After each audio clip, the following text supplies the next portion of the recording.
So the next question we have is, let Z1 is equal to 2 plus 3i, Z2 is equal to 3 plus 4i. The set S, and the set what S says, that Z minus Z1 modulus square minus Z minus Z2 modulus square is equal to Z1 minus Z2 modulus square. Represents, say what it represents.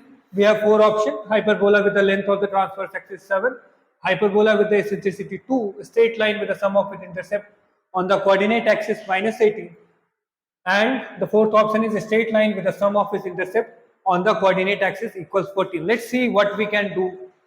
So we will start it with the solution. Let z is equal to x plus iy. So this is the form of the complex number. So we will assume z as x plus iy. We have been given that z1 is equal to 2 plus 3i. Also, in question it is given z2 is equal to 3 plus 4i, right? Now the next step will just put each and every value of z1, z2, z1, z1 and z2 in this, right? So the first, here it will become z minus z1. So x plus iy minus z1, that is 2 plus 3i, right? And this will be the mod square minus z minus z2.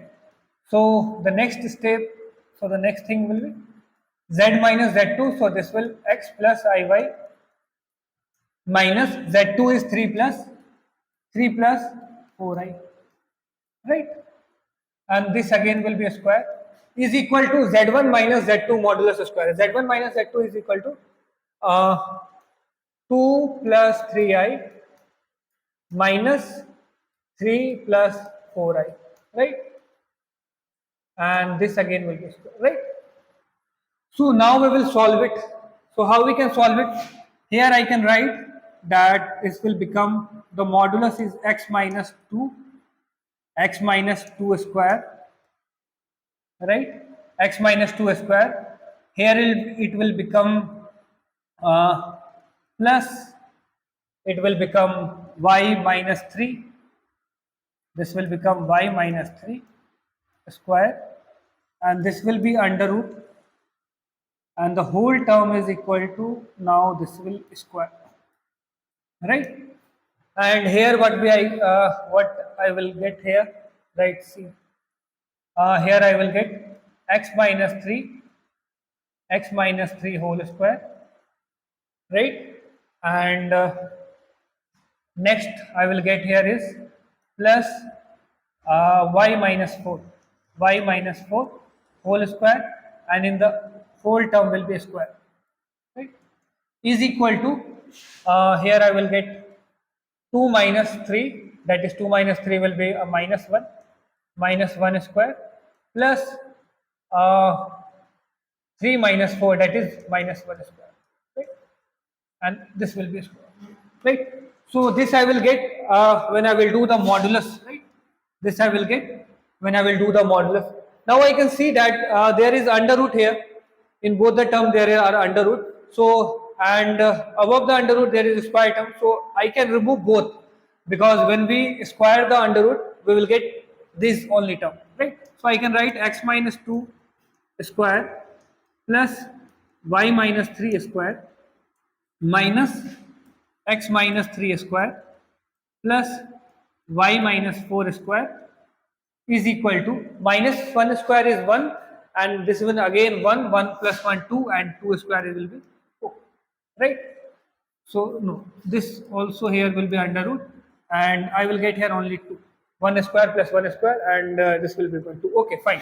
So next what I will do, I will write it as x square plus 4 minus 4x, right, plus y square plus 9 minus 6y, and this will become minus, here it all term will be minus, right, minus x square plus 9 minus 6x, again it will be here y square plus 16 minus 8y, and this will be is equal to 2, right? So now what I will do, x square plus 4 minus 4x plus y square plus 9 minus 6y minus x square minus 9 plus 6x minus y square minus 16 and plus 8y is equal to 2, right? Now I can see that plus x square and minus x square will cut down. Again plus 6x, 8y. Okay, so what we can write here, y square and minus y square I can cut it down. Okay, so minus 4x and plus 6x is minus minus, sorry, this will only become 2x, right? This 4x minus and this plus 6x will give plus 2x. Now the y term minus 6y and plus 8y will give plus 2y, right? And here it is 2 and the integer terms are plus 4 and minus 16, this will give plus 4 and minus 16 will give minus 12, and when this minus 12 we will shift to the right side, I will get minus 12 plus 2, oh, okay, 14, right? So the final term we get is 2x plus 2y is equal to 14, which I can write as x plus y is equal to x plus y is equal to 7, right? Taking 2 common from each term, I can write x plus y is equal to 7, which I can write in one more form, which I can write in what form, that is x upon 7 plus y upon 7 is equal to 1, which is the, now this is the of the form of the intercept of a straight line where a and b are the intercept, right? And we will sum it, this I will get is 7 plus 7 is equal to 14, and now when I will look up to the option, the option is the straight line with the sum of its intercept on the coordinate equals 14. So this is the answer. This is the answer I will get after solving it, right?